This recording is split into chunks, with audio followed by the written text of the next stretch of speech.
तो नमस्कार दोस्तों। आज के इस वीडियो में हम बात करेंगे स्टॉप लॉस के बारे में। तो ये जो स्टॉप लॉस है ये ट्रेडिंग में एक काफ़ी इम्पोर्टेंट रोल प्ले करता है। स्टॉप लॉस को लगाकर हम अपने जो है लॉस को कम कर सकते हैं। चलिए एक एग्जांपल के साथ समझते हैं। मान लीजिए दो आदमी हैं, एक है ए और एक है बी, और इन दोनों ने ही आज कंपनी सी के 10-10 शेयर्स लिए इंट्राडे में। मान लीजिए एक शेयर का प्राइस 10 रुपये, तो 10 शेयर्स लिए उन लोगों ने, तो 10 × 10 × 100 रुपीज़ आज दोनों ने ही मार्केट में इन्वेस्ट किया है और शेयर्स को जो है इंट्राडे में खरीदा है। मान लीजिए जो ये ए है इसने स्टॉप लॉस लगाया 9 का, पर बी ने जो है स्टॉप लॉस नहीं लगाया और जो है मार्केट क्लोज होने तक वो जो शेयर से वो 7 रुपये पे आ गया, 10 से सीधा 7 रुपये।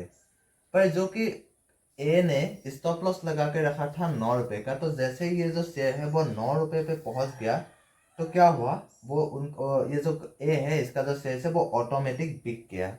पर बी ने स्टॉप लॉस नहीं लगाया था, तो बी का जो है नुकसान कितना हुआ, उसका जो लॉस हुआ वो है 3 रुपये, और इसका जो ए है इसका जो लॉस हुआ वो है 1 रुपये।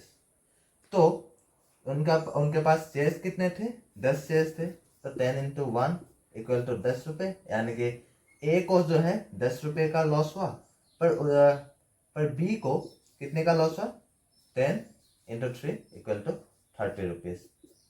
यानी कि आप स्टॉप लॉस को लगाकर क्या कर सकते हैं, अपने लॉस को जो है कम कर सकते हैं।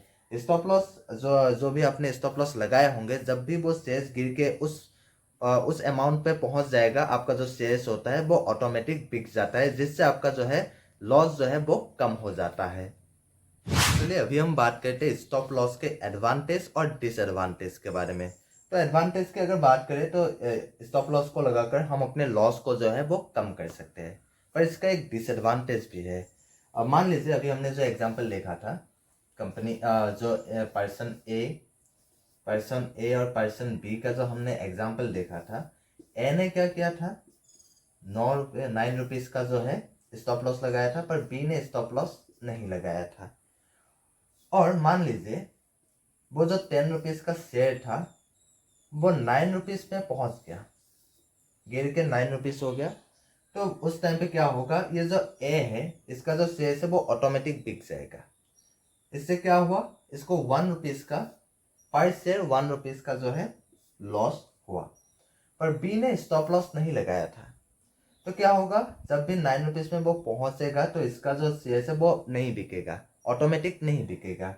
पर मान लीजिए वो जो शेयर है वो 9 रुपीज़ को टच करने के बाद फिर से वो अप ट्रेंड में चला जाता है, और वो 10 रुपीज़ का जो शेयर है वो 12 हो जाता है, 12 रुपीज़ का हो जाता है।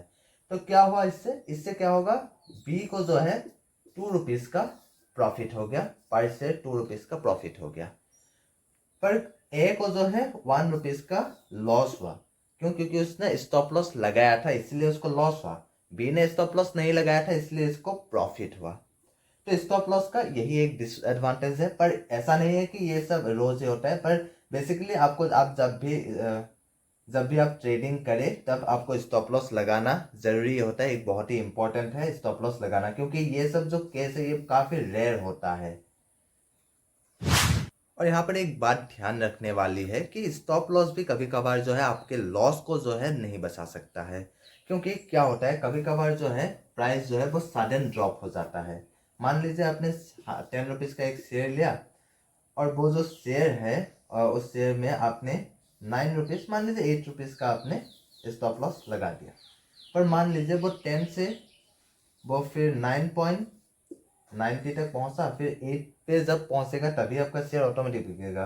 पर मान लीजिए 9.90 से सीधा वो 7 हो गया, सडन प्राइस ड्रॉप हो गया, तो इससे क्या होगा, आपका जो स्टॉप लॉस है वो भी आपके लॉस होने से यहाँ पर नहीं बचा सकता है। तो दोस्तों आज के लिए बस इतना ही, और अगर आपको ये वीडियो पसंद आया तो प्लीज़ लाइक करिए, और अगर आप इस चैनल पे नए हैं तो प्लीज़ सब्सक्राइब भी कर दीजिए, और अगर आप मुझे इंस्टाग्राम में फॉलो करना चाहते हैं तो लिंक डिस्क्रिप्शन में दिया गया है।